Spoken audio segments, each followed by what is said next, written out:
It's a beautiful day. And it's been a very long week, and I'm so happy to be here ending it with you all, with Sonia Sanchez as our keynote speaker for this year's Reverend Dr. Martin Luther King Legacy Symposium. I want to begin by acknowledging that we exist in this institution and in this building because of the displacement of Indigenous people of this land. It's really important as we think about justice, as we think about community, as we think about love, that we recognize that our existence here is because of someone else not being able to be. This year's theme, Beloved Community, draws on the concept that Reverend Dr. Martin Luther King popularized, which envisions a society rooted in justice and a recognition of our collective and shared humanity. I am honored to be in this community with you all and to celebrate and honor Dr. King, to continue to build on his legacy. Before I introduce a beloved member of our community, I want to thank the members of the MLK committee for putting an amazing weekend of programs together. If you are able, can you stand or raise your hands to be recognized? Thank you. Thank you.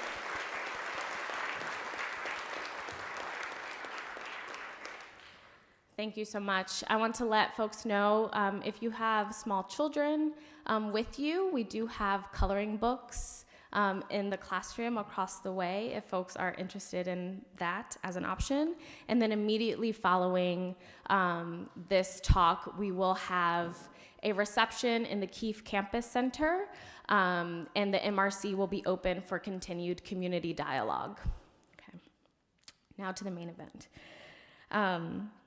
I am honored to introduce Onawumi Jeanne Moss, known belovedly in our community as Dean Moss. She is a speaker, author, storyteller, a community builder, and recently a playwright, who we are blessed to have here with us right here in Amherst. She, as many of you might know, worked at Amherst for a number of years, and based on the academic changes requested by the class of 1997, Dean Moss, along with faculty, students, and staff, worked for 10 years, and the long-lasting impact of that work and collaboration came the Quantitative Skills Center, known also as the Moss Q Center. If you didn't know that, it is named after her. She is a change agent. She was a change agent when she worked here. She continues to be one as a member of our community. A member of the National Association of Black Storytellers, along with our keynote speaker, Dean Moss is the recipient of the Zora Neale Hurston Award for Storytelling and is the founder of the Keepers of the Word Storytelling Festival, an annual event that happens here in Amherst. On a personal note, I met Dean Moss for the first time at this event last year. It was the first time since I had been at Amherst that I felt like I was seen and affirmed and acknowledged and loved. And so I appreciate her greatly for all that she has done for me and what she continues to do for this community. And I'm honored to have her open up our symposium today. So Dean Moss, thank you.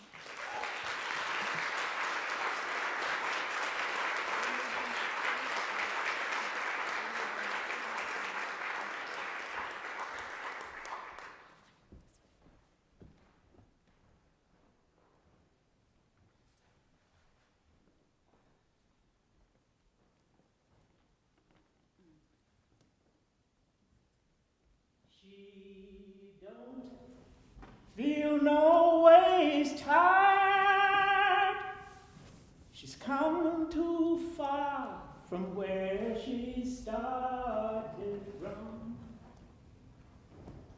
Nobody told her that the road would be easy, no. She don't believe we brought her this far to leave her. Sometimes we get tired. Sometimes we just don't think we can do it one more minute. She said one time, when asked about how much she was doing, she said, sometimes I wish I could rest. Actually, I want to read. But then, when I step into a classroom with 40 or 50 students in it, and she closed her eyes, and you could see the heat rise in her body through her skin. And then she said, "It's all right, because how can I get more reward than that?" Her name, when she was born, was Wilsonia. Because down south, children are named to give them a certain uniqueness. Wilsonia Benita Driver, born 1934. In my head, she's my big sister. I was born in 1936. In my head, she was my big sister that I didn't discover until I was in my 30s. Well, sir, Wilsonia has gone through a lot. I don't like this over here, so I'm going to put it over here. Look at it. I want to look at you. I want to see you. That's going to mess your vision up, so I'm going to put it over this way. Can you see her? Yeah, we want to see her. She started early in life dealing with trials, because right around the time she was a year old, her mama left here. She had to go back. And then she went from place to place, as is true in our families. We don't send you away, or at least we didn't. Somebody will take you and take you and take you, and that went on until 1943, until she joined her father in Harlem and was baptized into New York City. Yes. But she still got that Southern thing. She got Grandma Lizzie in her. She can't help herself. It's just in her. You know, I'm so glad about that. So she went on, and she stuttered, but she's an imaginative child, and so she got quiet, and words started coming to her. And they didn't come to her in fast, staccato ways. They came to her until she could take them and shape them into poetry. She could take them and shape them into story. She could take them and shape, yes. Now, at this point, because I'm a call and response kind of woman, I'm going to use Johnny Gill as my muse. My, you sure look good to me. When I point at you, now some of you are faculty and some of you are ministers, but when I point at you, I want to hear my.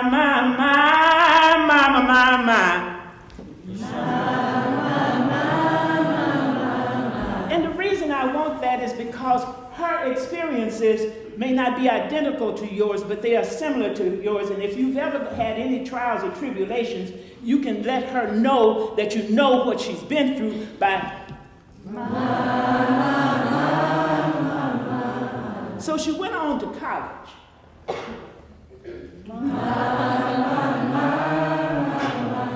And she got a BA degree.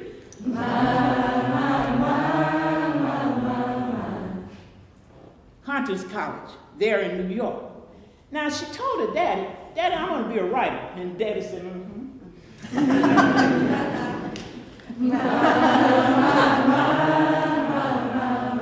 She said, "No, I really am. I'm going to be a writer." He said,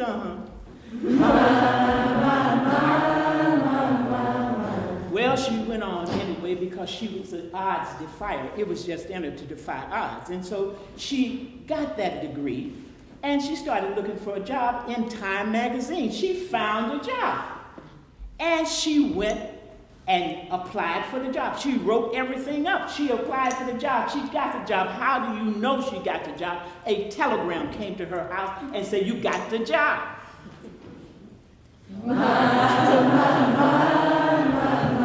She said, "Daddy, I got the job, I got the job, I got it." She didn't stutter. "I got the job." He said, here's the telegram, I got the job. Mm-hmm. She got up on the day she was going to look for the job, going to get the job. She said, I'm going to be there 30 minutes before the doors even open so they can't use the stereotype of CPT time. That would be colored people's time. She dressed up not in a red dress. And the shoe heels were modest. Johnny Gill says, put on your red dress. Put on some sweet perfume. Yeah.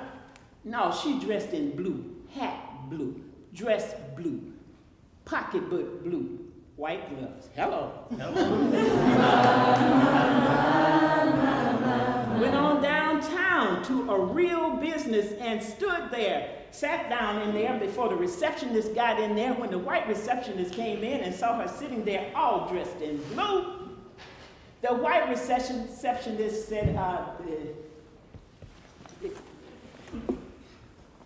she said, no, here's the telegram. I came for the job. I got the job. This is the telegram.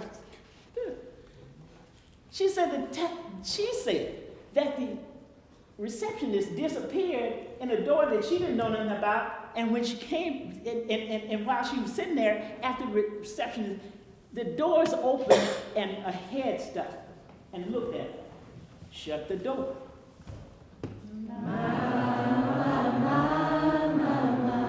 Here comes a second head, sticks out, looks at her. Shut the door. The third head had a body attached to it. It walked out. It was 5 minutes to 9 and said, the job has been filled. She said, I know, I'm here. Here's my telegram. And he said, no, the job has been filled. She said, I know. And then it hit her. She said, I know what this is. Her daddy's voice. This is discrimination. And this is 21-year-old, with Sonia talk, 21. I am going to tell the Urban League on you. And she took off her blue hat and clicked her little heels on out of there, went and got on the wrong subway. Or she thought it was the wrong subway. Sometimes you don't know. She got off the subway, she was at 135th Street. And she said, what a man smoking a cigarette. She said, this Schomburg thing, what is that? He said, oh, that's that center that's over there, and it's got all the books about black folks in it. She said, well, I never heard nothing about this. She went to the Schomburg Center for Research on Black Culture. And when she got in there, she met Miss Jeanne Hudson. You ought to always know that you're going to meet Miss Jeanne Hudson. She might be in the cafeteria here, but she's Miss Jeanne Hudson. She might be somewhere sitting at a secretary, but she met Miss Jeanne Hudson, and she said, I've never heard anything about this place before. What is it about? Miss Jeanne Hudson says, this is the place that has books in it about black people, written by black people. And Miss Thing, 21 years old, said, must not be many books. Exactly. How many first years are here? Don't make your decisions too rash. Miss Jeanne Hudson, by her own description, was a gentlewoman. And she said, dear, have a seat.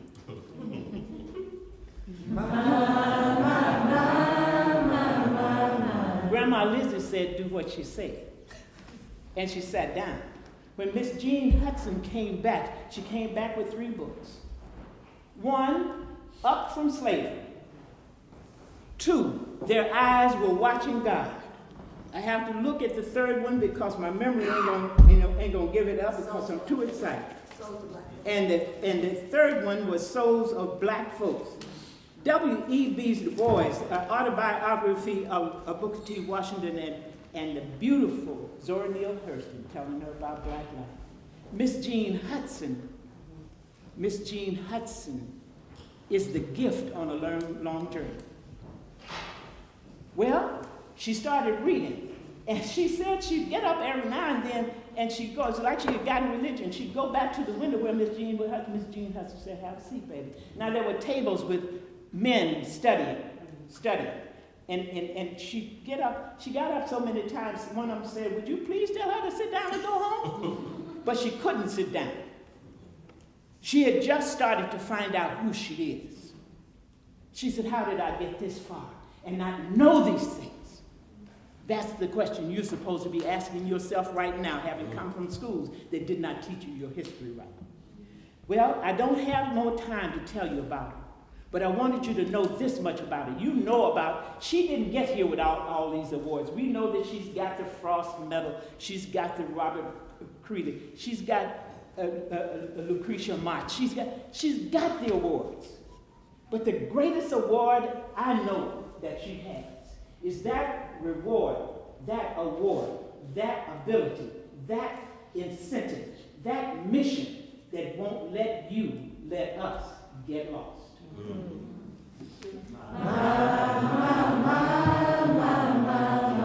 sure look good to us.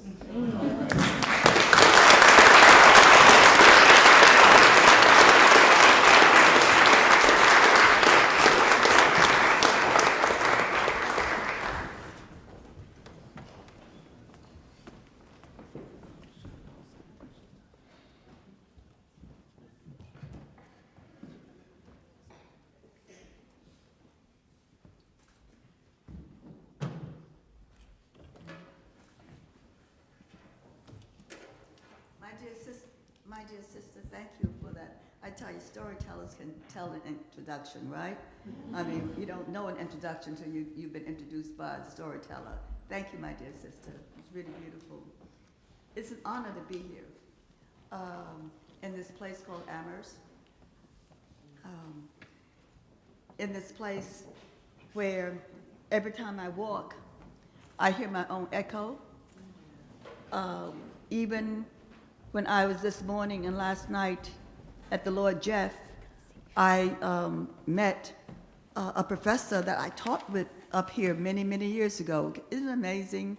So it was just a good place to be. I went out for a walk yesterday and walked around the campus. And I think my house has been removed, by the way. I couldn't find it, you know, either that or I'm getting senile. But I think they've moved it or they tore it down because there's another building there. So I just hope those memories got out in time before they did that. But I just want to thank my dear sisters and brothers. Are they still sitting there? Oh, they moved. Right, oh. I said things happen in churches, but not that fast, right? For bringing me here and for the lovely, lovely dinner we had last night and the discussion and the talk. And just listening to you young people, I know that Amherst is in good hands just because you're here and because it had the sense to change or to try to change, my dear people. I mean, you and I know this is academia. And you and I know this is a school, the university, right, the college. But it was good seeing you and listening to you and knowing that, you know, a school can move on, can it not? And it can open its eyes to what is going on in the world. Woke up this morning with my eyes on Brother Martin. I say, woke up this morning with my eyes on Brother Martin. Woke up this morning with my eyes on Brother Martin. Woke up this morning with my eyes on Brother Martin. Gonna live, gonna love, gonna resist just like him. We are here because of the audacious questions posed by Jesus. Who is my mother? Who is my family? We are here because we must answer the most important question we can ask. What does it mean to be human? We are here because 20 Africans were left at Jamestown in 1619 by the captain of a Dutch ship. Those Africans were listed as servants. We are here because the first enslaved Africans arrived in the Dutch colony of New Amsterdam, now New York City, on 1626. We are here because W.B. Du Bois wrote, "This is a beautiful world. This is a wonderful America, which the founding fathers dreamed until their sons and daughters devoured it in the blood of slavery and devoured it in greed." We are here for more reasons than history, though. We are here to quote Leo Tolstoy, "There are men who say I sit on a man's back, choking him and making him carry me, and yet I assure myself and others that I am sorry for him and wish to lighten his load by all possible means, except by getting off his back." We're here because of the first Middle Passage, Marfa, where more than 60 million Africans lost their lives through slavery and the slave trade. We are here because of the second Middle Passage in Africa, where AIDS and wars and tribalism and young and old assassins and corrupt politicians, fueled by money from other governments and countries, are killing each other and being killed while the world looks on in ceremonial silence. We are here because the founding fathers of the Constitution declared black men 3/5 of a man and ignored black women entirely. We are here because from that day forward, the Constitution has ensured that property rights would be more sacred than human rights. We are here from the Emancipation Proclamation to the 13th, 14th, and 15th Amendments. We are here because legal documents and laws have influenced black life almost as much as the Bible. The Emancipation Proclamation freed enslaved men and women in areas of the South still in rebellion against the U.S. while preserving Southern capitalism. The 14th Amendment abolished slavery while leaving the sociocultural white supremacy intact. The 14th Amendment guaranteed equal protection for all citizens and granted citizenship to African Americans. The 15th Amendment guaranteed black men the right to vote, while the culture of fear and intimidation made the reality an illusion. We are here to understand the influence and importance of our sisters and our brothers in the 60s and 70s. We must understand the 60s and the 70s and the people who waged struggle for us. That understanding must be informed not just with reason, but with feeling, with a sense of mission, and with a guttural level of understanding that people have struggled and died, that people are dying at home and abroad, waiting for justice, that people are trying to live as true patriots in their country when they are called refugees, when hurricanes and emergencies occur. We are here to say what Martin Luther King said: we are called upon to raise certain basic questions about the white society that must be based on political education, which begins with the structure of the American society and its interlocking participation and influence in the world outside America, but which is connected to and inseparable from America. We are here because Malcolm said the problem facing our people here in America is bigger than other personal organizational differences. Therefore, as leaders, we must stop worrying about the threat that we seem to think we pose to each other's personal prestige and concentrate our united efforts towards solving the unending hurt, exploitation that is being done daily to our people in America. It doesn't matter who is the largest so-called minority. So we must not fight this divisive mind in our communities, in our prisons, in our schools, in our streets. We are here because more than a century ago, Frederick Douglass, Martin Delany, Harriet Tubman, David Walker, Sojourner Truth, Francis Harper fought for us. And what did they see for African blacks in the 17th, 18th, and 19th centuries? And are we the persons they saw?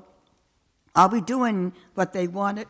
Did these freedom fighters involve themselves in debates about the contours of tomorrow? Yes, but they moved with a vision of better days ahead and focused their struggles in helping to realize a freedom that would be meaningful. Did they engage, as we must engage, in shaping social values that could provide the basis for making it in this century? For them, it was a question of whether they would allow the constitution of slavery to crush the rising tide of black history and humanity. For without addressing that question, speculation about life in the 18th, 19th centuries would have been flight of fancy. We are here, as Bertolt Brecht said, to transform society, to transform the state, to subject ideology to close scrutiny. We are here because the question for us in the 21st century is not the abolition of slavery, as it was for our leaders of the 17th, 18th, and 19th centuries. The question of our day must be, can we reverse the tide of genocide against Africans and others in the diaspora? And we cannot approach the question of reversing the tide of genocide piecemeal. This is not just an issue of whether affirmative action will work, not just an issue of electoral politics or which ism. Finally, the only issue is, do we have the courage to oppose all the forces that directly or indirectly foster a climate of terror in which genocide can take place with impunity? Do we have the courage to walk in the light that is love, peace, resistance, women, men, children? Do we have the courage to walk in the light of activism and resistance? Do we have the courage to lift our eyes off the ground? Do we have the courage to oppose the genocidal forces residing in our own breasts so that we don't exclude others different from us, poorer than we, educated less than we, or from a different class, so that we don't continue the assassinations of each other's, so that never again do the damage to each other under the guise of personal righteousness or gossip? Could I have my coat, please? Do we have the courage to speak out and work for free health care for all, guaranteed wages for all, reparations for Native Americans, Africans, and African Americans? Do we have the courage to protect and defend unions? Thank you. It is freezing in here, people. How are you sitting? Do we have the courage to speak out and work for free health care for all, guaranteed wages for all, reparations for Native Americans, Africans, and African Americans? Do we have the courage to protect and defend unions, defend gays and lesbians, transgenders, bisexuals, poor people, working class people, elders, children, Haitians, Africans, African Americans, prisoners? Do we have the courage to see the beauty in ourselves, in our natural hair and curly hair and straightened hair and straight hair, our thick, thin lips, our brown, black, yellow, white skins? Do we have the courage to transform our hands into miracle songs for this country and the world? Do we have the courage to say, as Pablo Neruda said, I exist not if I do not attend to the pain of those who suffer. They are my pain, for I cannot be without existing for all who are silent and oppressed. I come from the people, and I sing for them. My poetry is song and punishment. I am told you belong to darkness, perhaps, but I walk towards the light. We are here because Brother Martin said we got to camp in, put our tents in front of the White House. We got to make it known that until our problem is solved, America may have many, many days, but they will be full of trouble. There will be no rest. There will be no tranquility in the country until the nation comes to terms with our problem. Are you willing to do this, as they did in Wisconsin, defending the unions, in the streets of New York City and Ferguson and Brooklyn and Oakland and Philadelphia, Chicago? Are we ready to support the idea that Black lives matter, that have always mattered? Martin said, there are 40 million poor people here, and one day we must ask the question, why are there 40 million poor people in America? When you begin to ask that question, you're raising questions about the economic system, about a broader economic distribution of wealth. When you ask that question, you begin to question the capitalistic economy. I am simply saying that more and more we've got to begin to ask questions about the whole society, not just about police departments, killings of men and women. We are called upon to help the discouraged beggars in life's marketplace. But one day, we must come to see that an edifice which produces beggars needs restructuring. It means that questions must be raised. You see, my friends, my sisters, and my brothers, when you deal with this, you begin to ask the question, who owns the oil? You begin to ask the question, who owns the iron ore? You begin to ask the question, why is it that people have to pay water bills in a world that is 2/3 water?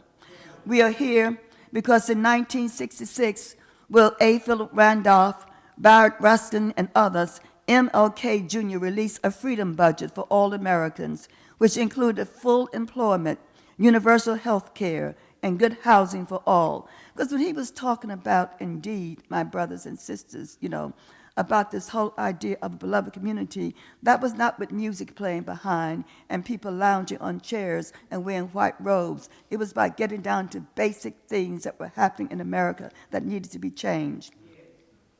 Universal health care and good housing for all. Brother Martin said, the freedom budget is essential if the Negro people are to make further progress. It is essential if we are to make social peace. It is a political necessity. His universal basic income was the most effective approach to eliminating poverty. First, poor people.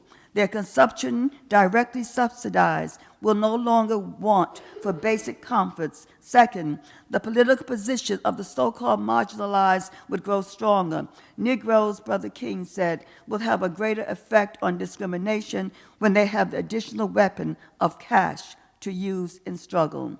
Third, Brother King saw the host of positive psychological changes that universal security would yield. Dignity flourishes, personal conflicts in the family diminish. But Martin continued, we must recognize that we can't solve our problems now until there is a radical redistribution of economic and political power.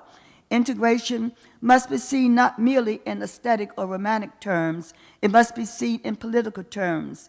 We then must understand the newspaper headlines that say, in 2016, 1% will have 50% of all the total global wealth. The world's richest 1% will soon have wealth that represents more than the entirety of that owned by the rest of the people on our planet. Every time I read that, I can't believe that. And you shouldn't believe it either.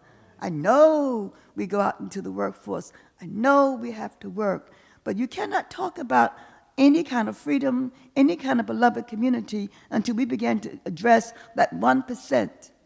That 1%. They own more wealth than the rest of our people. How does that happen? How did that happen? And we are talking about that. The gap between the world's rich and poor will widen, and not even giving $1,000 bonuses at the end of the year would improve the condition of people or lessen the greed of 1%. We're here because Martin said a genuine revolution of values means, in the final analysis, that our loyalties must become ecumenical rather than sectional. Every nation must now develop an overriding loyalty to mankind, womankind, as a whole, in order to preserve the best in their individual societies. We are here because Martin said, now let us begin. Now let us rededicate ourselves to the long and bitter but beautiful struggle for a new world. This is the calling of the sons and daughters of God, and our brothers and sisters wait eagerly for our response. Shall we tell them the struggle is too hard? The odds are too great? Will our message be that the forces of American life militate against their role as full men and women, and we send our deepest regrets? Or will there be another message of longing, of hope, of solidarity, with their yearning of commitment to their cause, whatever the cost? The choice is ours. And though we might prefer it otherwise, we must choose at this crucial moment of history. He continued, we must rapidly begin the shift from a thing-oriented society to a person-oriented society, where machines and computers, and I would add your iPhones, profit motives, and property rights are considered more important than people. The giant triplets of racism, militarism, and materialism are inescapable of being conquered.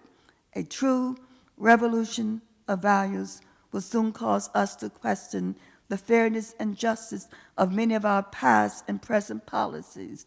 A true revolution of values will lay hands on the world order and say of wars, this way of settling differences is not just.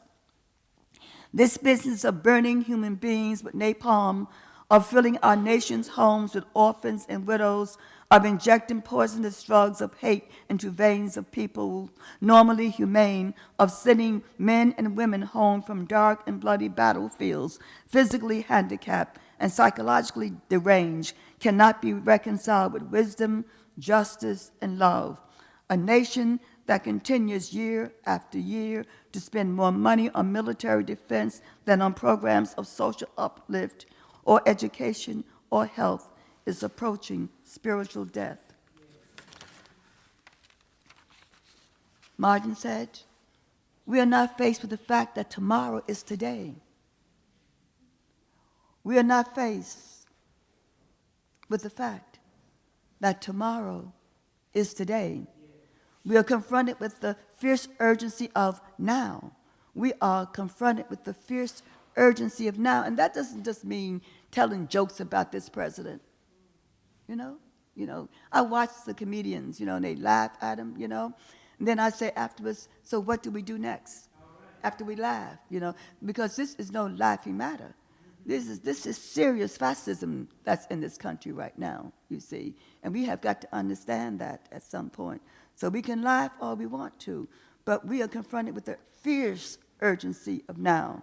We must find new ways to speak for peace in Vietnam. We say Iraq, Afghanistan, the Middle East, Africa, Latin America, the Americas, Iran, Egypt, Libya, and justice throughout the developing world, a world that borders on our door. If we do not act, we shall surely be dragged down the long, dark, and shameful corridors of time reserved for those who possess power without compassion, might without morality, and strength without sight. We are here to make you remember King's battle against ignorance, fascism, racial and social and economic oppression, obscene images of the poor. Remember Brother Martin's final crusade to end poverty through guaranteed jobs with decent wages. He and the sanitary workers in Memphis marched together.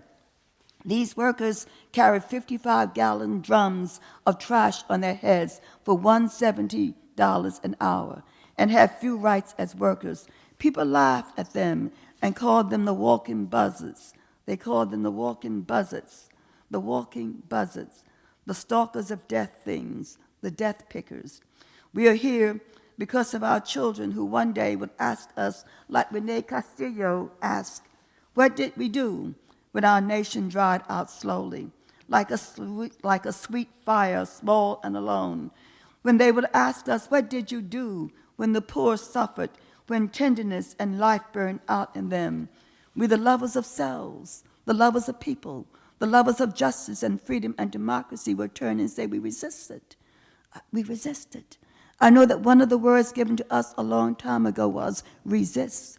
When an enslaved person was branded with a large R after a second escape attempt, that R meant resist. Resist is an ancient word, a holy word, a church-going word, a womanist word, a political word, a freedom workers word, a gay word, a lesbian word, a bisexual word, a transgendered word, a black, brown, white, yellow word to teach to our children, all children, as they enter schools. A word to teach puppies and denies of self. It is a word to teach to ourselves as we hum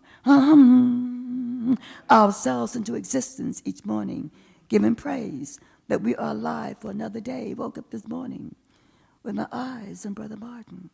I say, woke up this morning with my eyes on Brother Martin. Woke up this morning with my eyes on Brother Martin.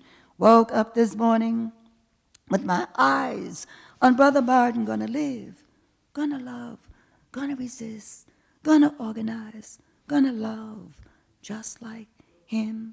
So we must create new ways of learning, new ways of struggling to reach this place, this promised land he was talking about. We must challenge old ways. We must give lessons, ideas that would sail, hum like a Maya Angelou poem, human and life-giving. Give us the history of a Toni Morrison story that gave us the right of the black tongue, the right to write our own stories and love ourselves. Give us a sweet Honey in the Rock song that makes us cry, amen, amen, amen. A woman, a woman, a woman. Give us the brilliance of Mfunde Ella Baker, who helped organize students, SNCC students with love and information and trust and information and dedication and information and love and love and love. Give us the brilliance of student activists like Judy Richardson, Kwame Ture, Charlie Cobb, Mike Thelwell, Gloria Richardson, Marion Berry, Robert Moses, Bernice Reagan, John Lewis, who sailed into battle knowing that their words and activism would help change the world. We are here to remember Staunton Lynn and his wife, fired from his law firm because of his belief in what Oscar Romero taught, which calls on professionally trained people, whether lawyers, doctors, or teachers, to move into poor areas and remain there. This led the Lyns to a place called Youngstown, Ohio, where they have remained for 30 years. Brother Lynn said, "It was another lesson for all who seek the moral life, that the world does not reward virtue. Failure, at least, it is defined by the powerful, is the price to pay for moral autonomy and courage." I moved to a place called Philadelphia. And I remember saying to my class the first week, they said, "And where did you move to, Professor Sanchez? Where do you live?" And I said, thank you. Thank you. I said, "I live in Germantown." And they said, "Why would you live in Germantown?" I said, I'm an ex-stutterer. I said, I moved into Germantown because, I got this nice house in Germantown, right? And I said, it's a community with all different kinds of people. Am I going too fast? I just remembered you were there. You're okay. Okay, thank you. You're pretty good, thank you. And they said, "Oh, well, you could have moved to Chestnut Hill." And I said, "Well, they did take me up to Chestnut Hill." And they said, "Here's a great houses up here in Chestnut Hill. In fact, you'll be the first," this is 40 years ago now, "you'll be the first person, if blacks, to live in there. You would integrate it." And I said, "I did that in New York City. I did that in Riverside Drive. I did that in the Village, right?" I said, "I don't think I need to do it again," right? Whatever. And they looked at me. It's amazing. I looked at those 45 students and I said, it's amazing, how they see people of color. I said, "But in my neighborhood, we have people of color. We have old and young. We have professors, right?" I said, "It's an amazing place." I said, "And we even have a nice supermarket, which is quite unusual, in neighborhoods that are considered, in quotes, where, black folks live, perhaps." But what's interesting about, as an aside, that same neighborhood where I live and the same store that I went to all the time to buy, that it changed. It was sold. And so it became a place at some point you walked in and you didn't really have what you should have had. So I rushed in merely to get some goods for cleaning, because I am a microbiotic, and there's nothing in there I can eat, if you understand. But I looked, and I saw the vegetables and fruit, and I pulled the cart up, and I put the vegetables and fruit in the cart, and then I went over to the counter where the meat was, and you know how they shoot the meat full of dye so it looks like it's fresh, and I put all the meat in there, and then I pushed the button. And the guy came and said, yes, can I help you, lady? I said, "Yeah, you can get rid of this stuff." I said, "I bet you in your community, you don't eat vegetables and fruit looks like this, or even meat that looks like this." He said, "Lady, you trying to cause trouble?" I said, "Yes." He said, "I'm going to call the police." I said, "That's a good idea." I said, because I said, this is criminal. This is a crime to bring this into a community. I said, "Do you people know the people who live here in this community?" Whatever. I said, "But I'll be back tomorrow, and if it's not clear, I'll bring the police with me then. I will call them." But I got in line because at school, I have a grad student waiting for me. So I had come to get cleanser to give to someone and to rush down. And I'm standing in line waiting. And the sister tapped me on the shoulder. And I turned around. She said, "How did you do that?" And I was in such a hurry. I said, "Excuse me?" She said, "How do you do that?" I said, she said, "How do you stand up to these people in here?" She said, "It is bad meat. They are terrible vegetables." She had 3 little children. She said, "How do you do that?" And I stopped. And I said, "Well, I've been in a lot of organizations, and you learn how to do stuff like that. You learn how to challenge." She said, "I want to do that for my children."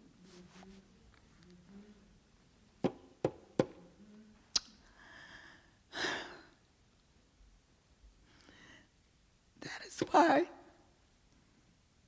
we came in the 60s and opened up places like Amherst for you to come. Not to say you got an education better than somebody at a city college, but to say, I will now leave here and go up and change things. That's why you're here.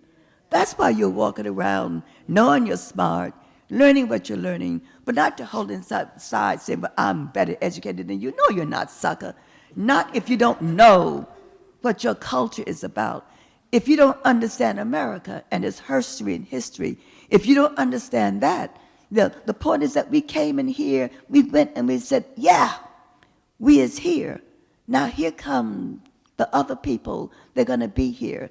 And it's incumbent upon you while you're here to go into these churches, right? To go into places, into schools, and say to people, "I want to volunteer to teach."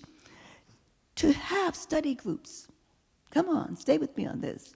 And when you know someone is failing, you bring that person to your study group. Nobody's supposed to fail Amherst College, okay? Nobody, whatever.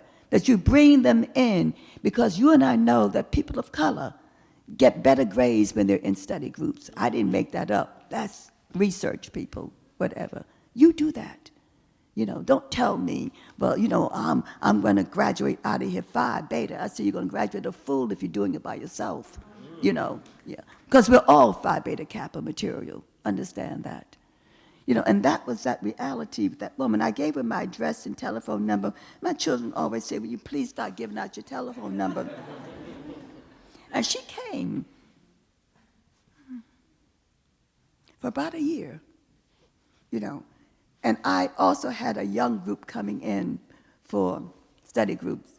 And she came in with some of these young people and sat and learned, because she was doing it for her children.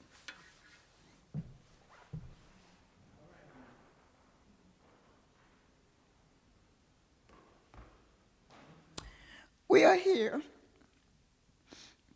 because we must say, for Brother Martin, let us identify the shared rooms and freedom spaces we women, men, and children and students occupy, and grapple with that which will give us a new identity in the world and on our campuses.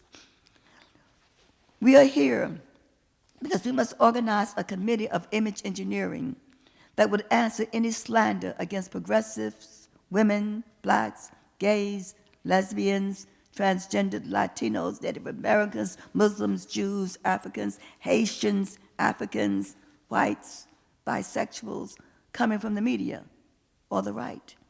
Have a standing committee of 6 who would answer in one day and refute in one day the slander and have it printed the next day. And some of those people who have money, we ask them to pay for that ad in the Times, LA Times, and the Washington Post. Let us initiate peace again in our homes, in our schools, in our churches, in our mosques, in our synagogues, and in our hearts, in our country, in the world, in the schools. Let us build a peace room in our houses. Let us initiate peace sites in our cities and states and schools, in the White House, in the Congress, so our legislators and senators can visit them when they lose all reason about war, health bills, Social Security, our economy, or when, if you remember, when one lost all reason when he called out President Obama during his State of the Union speech. And there was no outrage. Come on. So you go to church and the pastor says something, you go, amen. No one said, went over and escorted him out. That had never happened during the speech. Why are we on our butts all the time when someone does damage like that? That was seen around the world, and it's said to people, presidents, premiers around the world, we don't respect him, so when he comes to do work for us, you ignore him. Why didn't those senators get up and say, out of here, you're disrespecting the president, not just some black man, but the president of the United States, you know. I screamed, I got up and called down to Washington, D.C. How dare Democrats, people, would sit there and not move at all, Democrats. And that's why when they call me for money now, I said, what are you doing? What in God's name are you doing? What should you be doing there as, in quotes, Democrats? Let us reactivate activism. Let us interrupt the voyeurism of this American society for who's sleeping with whom, who's saying what someone said about someone else. Should we care about the housewives in these various cities who are discussing issues that are nonsense issues, fighting and cursing each other out, because this keeps us removed from the real scandal in America, the real revenge that America is playing on us in this place called America. Let us listen to each other and forgive each other for slavery, genocide of Native Americans, concentration camps, capital punishment, abuse against women and children's bodies. Let us talk about the meaning of life, about sex, race, birth control, the right to procreation, economic rights for women and children, elitism, language, gender, homophobia, gays, lesbians, transgenders, bisexuals. Let us listen to each other until the screams subside, then listen to the silences. And then let us re-enter the conversations with patience, peace, and respect. Let us decide not what we will die for, but what we will live for. Let us really live and work for change. Let us learn how to humanize ourselves and corporations. I was invited once by one black woman who was in this corporation to speak to corporate men. And I really said men because they were men. She was the one woman in there, right? And I kept saying, why should I go and talk to them? Because as soon as I leave, they're going to keep doing the same thing. Then I said, well, why did you go and have a laugh? So I started off with a joke about the first black pilot in America, right? And I said it happened, and I called them brothers and sister, which some of them kind of did that, right? I said, it happened right after World War II.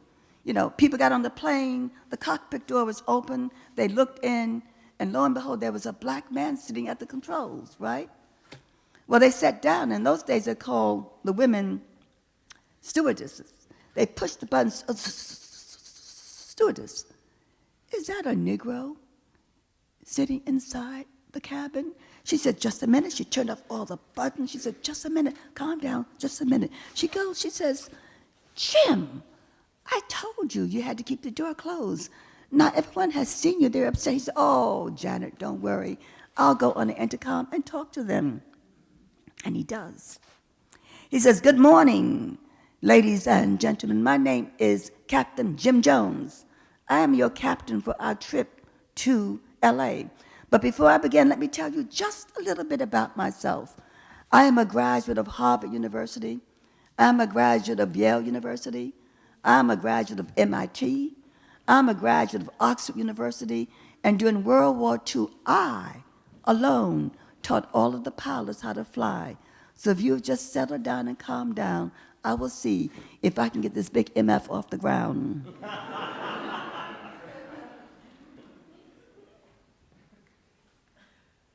Isn't that amazing? That's black humor. But that's black humor with a sting, a bite, right? About what has happened to us in this country. Let us really live and work for change. Let us learn how to humanize corporations. And I gave this talk to those people. I put my notes down, and they gave me a standing ovation. And then I said, will this translate into more employment for people of color? And they stared at me. They like hearing the words, right? But unless I happen to be there saying the words every day, they were not going to move on it at all. And we need to be there. And that's why sometimes we need to go and just sit in places sometimes and just begin to talk.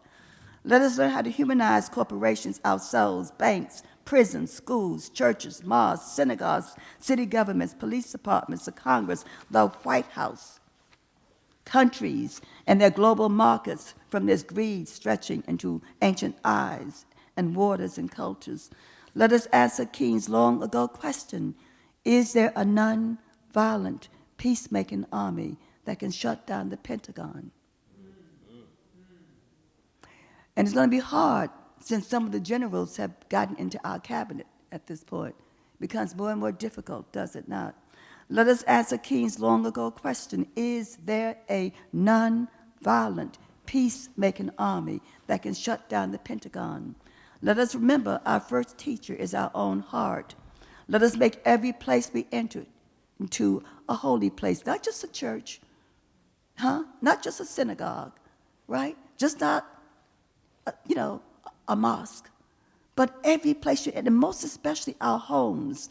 Now, come as we organize and celebrate this prayer called humans, call you and me and you and me, this prayer called Martin Luther King, Mfunde Elabeka, the young people in the streets demanding that this country would make black lives really matter. You and I must position ourselves in the world with these new freedom spaces we have learned, where you recreate yourselves working in concert with young, old, middle-aged people. A writer, Sister Hannah, said, power corresponds to the human ability to act in concert. Power is never the property of an individual. It belongs to a group and remains in existence only as long as the group keeps together. You must remember Brother Derek Bell. I don't know if anyone remembers him. Anyone? Oh, wow. Go Google Derek Bell, okay?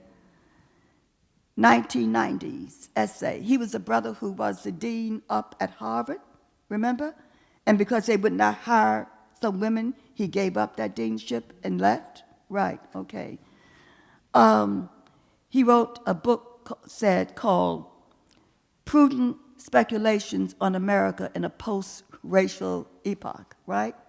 In which he imagines space aliens purchasing all the black people from the United States, whereupon, and I quote, post-racial America must truly confront straightforwardly for the first time the problem of who gets what part of the nation's wealth and why. We must remember that the movement brought us, as Sister Bernice Reagan said, the language of citizenship and hope and change. And I would also add that the poets and Malcolm and Coltrane brought us the language of sedition, just as Sister Audre Lorde and others brought us the language of what does it mean to be a black woman and lesbian and an activist. Woke up this morning with my eyes on you. Woke up this morning with my eyes on you. Woke up this morning with my eyes on you. Woke up this morning with my eyes on you. Can you resist? Can you resist? Will you resist? Can you resist? Will you resist hating yourself and others? Can you resist tongues gossiping about each other and love yourself? Can you resist exploiting and cheating each other? Can you resist blacks against Latinos and Latinos against blacks and Asians against blacks and blacks against Asians and whites against blacks and Asians and Latinos? Because slavery is still alive in America when we continue to kill each other. So we ask, can you teach the peace and kiss the peace and embrace the peace that our dear brother was talking about? I think as I look at you this afternoon, that you will be alone among many people because you carry the burden and passion of a certain integrity. But you are luckier than most, luckier in the consoling and liberating power of your gift as a human being.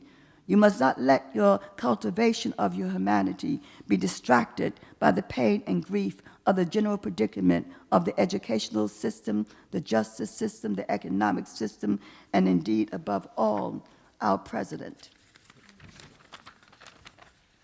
I'm editing now because I see that my car has come.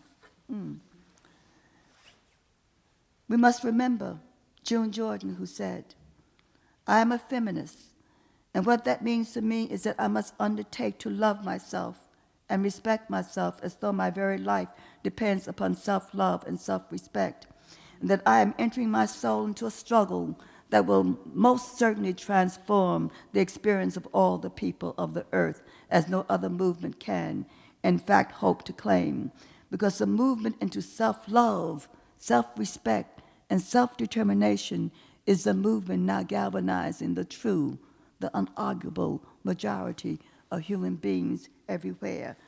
Edit. Let us remember Julian Bond saying, "The right to reproductive freedom is as basic as the right to eat any place, or cast a vote, or the right of two people to marry. If a woman cannot control her body, she doesn't have equal protection of the law. Reproductive rights have strong histories in American history. Enslaved women, victims of sexual exploitation, use herbs and other methods to abort aborted children. And more than 8 decades ago, Dr. Du Bois understood the need to make birth control available to poor women, which will help them to have control of their lives. In 1920, he wrote, "Every woman must have the right of procreation at her own discretion." Jose Marti wrote, "In this world there must be certain degrees of honor, just as there must be certain degrees of light. When there are many men and women without honor, there are always others who bear in themselves the honor of many men and women. And we must continue to bear in ourselves the honor of the many men and women, the Martin Luther Kings, the Malcolms who've gone before us, as we build our centers, our bridges for a beloved community.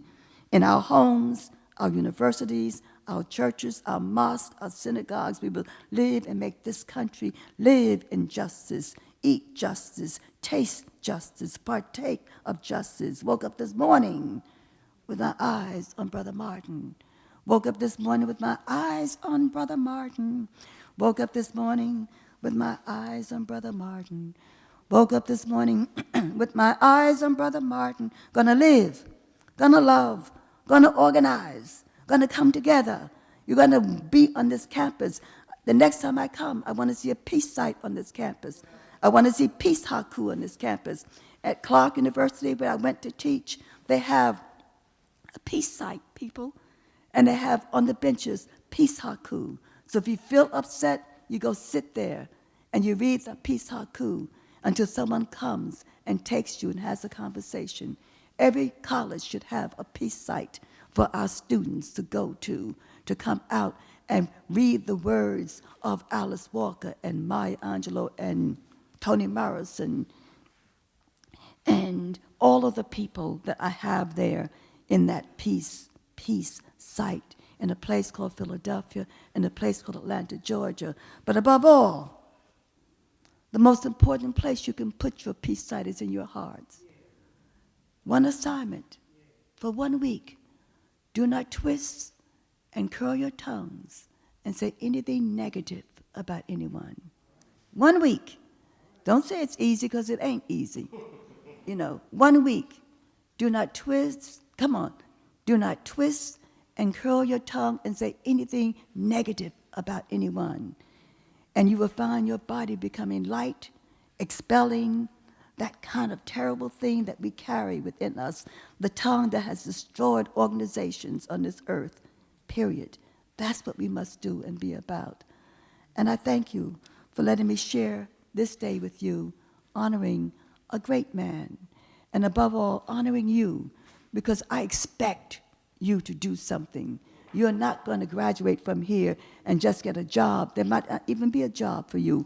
But the point is that if there's no job, we will make the jobs. And one of your jobs will be to go and sit in Congress every time they're in session and to boo them when they act like fools. They will put you out because it's happened to us all. But it's all right. You'll have another group coming in, booing them, because they need to be seen as who they are And what they are unjust men and women in that Congress, people who are not thinking about we the people. This is about we the people, not we the congressmen, not we the senators, but we the people. And we should also begin to write to Congress and say to them, how dare you let those brothers, right? Those brothers say to you, if you don't vote for this president, I will not give you money. I will put someone else up to run against you. You know, no one makes a comment about those rich men doing that. You know, that's unconstitutional for them to say, if you don't vote for my man, then I will not give you money and I'll get someone to run against you. What are we, the silent people?